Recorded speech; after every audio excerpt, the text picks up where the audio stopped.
Amanda, I want to play a game.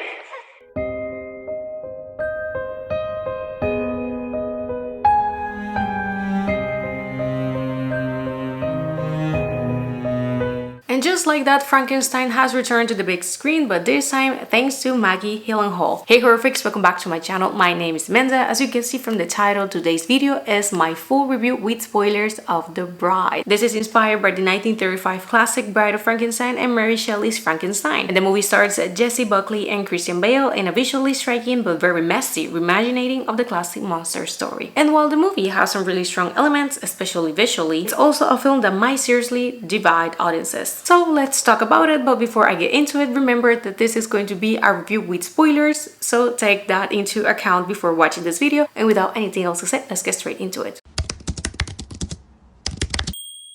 The film actually opens in a very strange way. The film opens with Mary Shelley herself, played by Jessie Buckley, existing in a kind of a limbo, and she tells the audience that she always intended to write a sequel to Frankenstein that will be even scarier, and things start to get even weirder. Shelley ends up possessing the body of 1930 Chicago gangster Mole named Ida, also played by Buckley, aggressively confronts a group of mafiosi before accidentally falling down a staircase and dying. And luckily for her, Frankenstein's monster arrives in Chicago around the same time. The monster, played by Bale, seeks out the scientist named Dr. Ophronius, played by Annette Bening, asking her to create a bride for him. They dig up Ida's body and they redirect electricity from a nearby streetlight and successfully bring her back to life. And this new version of Ida, now known as Bride, has no memory of her previous life. But unlike the original Bride of Frankenstein, she doesn't reject the monster. Instead, she slowly warms to him and the two form a romantic bond. And from there, the movie turns into a kind of monster outlaw story. The couple becomes fugitive while being pursued by two Chicago detectives played by Peter Sarkar and Penelope Cruz. And at the same time, the bride's unique look, her black lips, dark tongue, and blood-like mark on her cheek begins inspiring other women to rebel against the men controlling their lives. Eventually, the authorities catch up with the couple. Frankenstein monster is shot in the head by a police officer and killed, and the brides bring his body back to Dr. Ophronius,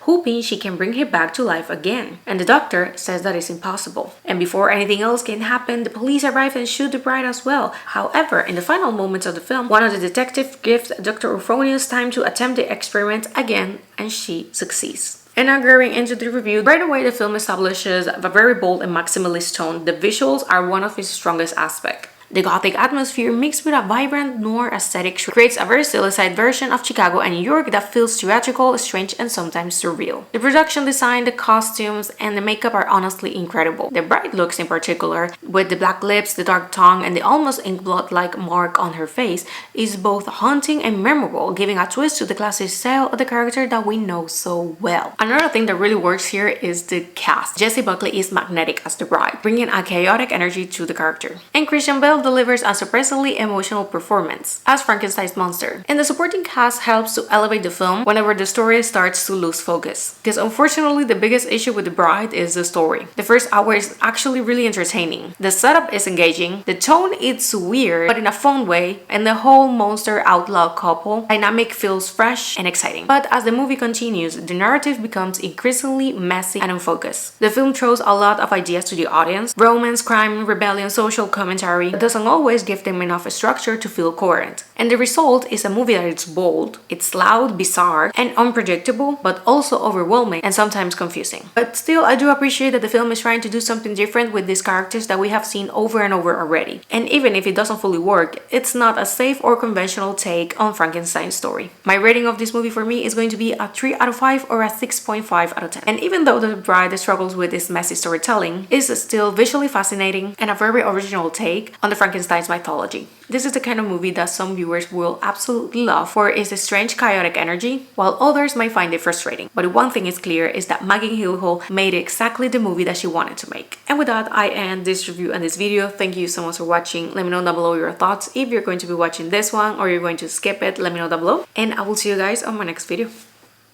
Bye!